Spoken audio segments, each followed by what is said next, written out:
Cushing syndrome is a condition that occurs when a person's body is exposed to too much of a hormone called cortisol, or a medication similar to cortisol, for too long. Now, the syndrome is usually caused by taking certain medications. We'll talk about that.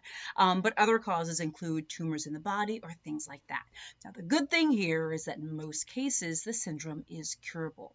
Now let's talk a little bit about cortisol, because again, this video, by the way, is all about symptoms, but you need to know this stuff first, okay?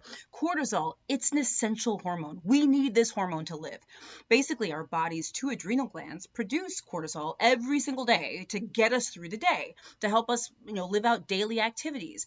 But it also releases more cortisol in response to stress or when our cortisol levels in our blood are lower than they should be. But understand that at the right level, cortisol does a lot of things in our body. It helps with our blood pressure. It helps with our immune system. It helps turn food that we're eating into energy so that we can have fuel for the day. It raises our blood sugars appropriately, helps our bones, and so much more, okay? Now, if the body, again, makes too much cortisol or gets too much from external sources like medications, that's when Cushing syndrome can occur. Now, let's go back again to the causes of Cushing syndrome. I mentioned this very briefly in the beginning. Most common cause is taking corticosteroid medications, like in pill form, like prednisone or things like that. And generally, this is dependent on the dose that you're taking and for how consistently you're taking, right? Okay, so like every day for weeks to months at high dose certainly can lead to Cushing syndrome, okay? And by the way, steroid medications are not bad. They're used to treat so many important conditions, and they are very important medications. But just like any other medications, there can be side effects. One of them can be Cushing syndrome. Now, the next most common cause of Cushing syndrome is when the body makes too much cortisol. I was talking about this. This overproduction could be triggered by, say, a tumor somewhere in the body or other conditions, right? There are other conditions that can cause too much cortisol. So you kind of get a sense of how we could get too much cortisol to then lead to something like Cushing syndrome. Now, let's go on to the symptoms, okay? By the way, if I didn't introduce myself, and I don't think I did, I'm Dr. Jen Caudle. It's good to see you. Now, let's talk about physical features, okay? First thing I want to draw your attention to is that people with Cushing syndrome may have obesity kind of above the waist, okay? Like that centripetal obesity, but their arms and their legs may be thin. All right. The other thing we often see is something called a moon face, like a round red face. We often call a moon face. They may also have what's called a buffalo hump. That's like a fat lump between the shoulders. Okay.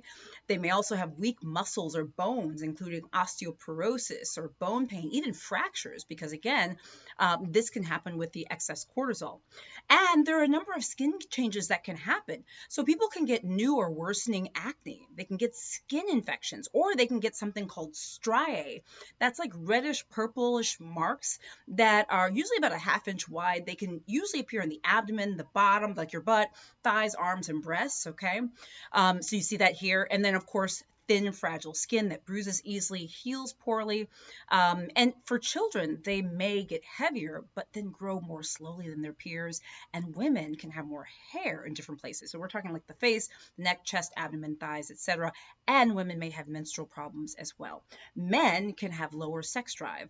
Now, one thing I do want to mention as a family doctor, I see all of those symptoms, but I also see others as well. Like there can be depression and anxiety associated with Cushing syndrome, moodiness, severe fatigue or headaches, thirst or increased need to urinate. And then we worry about things like your blood pressure because it can be too high as a result of the excess cortisol. It can be, you can have high blood sugar. You can even have high cholesterol or high triglycerides. There are a number of symptoms that can be and are often associated with Cushing syndrome. It's important to know what they are. If you have any concerns or questions about medications you're taking, about symptoms you're experiencing, make sure you talk to your doctor. Guys, I'm Dr. Jen Caudle. Please subscribe to my channel. Follow me on Facebook. I'm on TikTok, Instagram, LinkedIn, WhatsApp, etc. Also, go to my website, drjencaudle.com, to sign up for my free health newsletter. Bye.